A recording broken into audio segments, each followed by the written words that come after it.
Hello দর্শক, টাইগারদের বিশ্বকাপ ব্যর্থতা, ব্যাটিংয়ে ভরাডুবি ও বাজে নেতৃত্বেও এবারে বিশ্বকাপ শেষ হয়েছে টাইগারদের।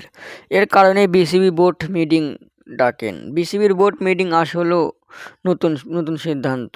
দর্শক, বোর্ড মিটিংয়ে মূল নায়ক হাতুড়ি সিংহে। 2টা বছর কী করলো তিনি? কেমন নেতৃত্ব দিল যে আজও পর্যন্ত টাইগাররা ব্যাটিং পারফর্ম করতে পারল না। দিন দিন যেন টাইগাররা আরও ক্রিকেটে কীভাবে ব্যাট করতে হয় সেটাও ভুলে যাচ্ছেন। ক্রিজে কীভাবে ব্যাট চালানো হয় সেটাও যেন পারছে না টাইগাররা।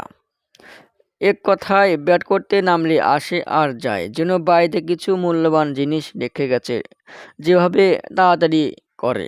দর্শক, এর আগে দেশে ক্রিকেটে পাড়ায় বেশ সমালোচনা শুরু হয়েছিল, হাতুড়ি হটাও, দেশের ক্রিকেট বাঁচাও। বিসিবির বোর্ড সভায় চরম খেপেছেন বোর্ডের কর্তারা। দর্শক, যে পর্যন্ত হাতুড়ি টাইগারদের হেড কোচের দায়িত্বে আছে সে পর্যন্ত দেশে ক্রিকেটে কোনো উন্নত হতে হবে না। বোর্ড মিটিংয়ে বোর্ড কর্তারা চাইছে হাতুড়িকে বাদ দিয়ে সালাউদ্দিনকে হেড কোচের দায়িত্ব দিতে। তবে এখনও সালাউদ্দিনকে হেড কোচের দায়িত্বের চুক্তি সই করেনি বিসিবি। দর্শক, আপনাদের মতামত কি? কমেন্টের মাধ্যমে জানিয়ে দিন। ধন্যবাদ।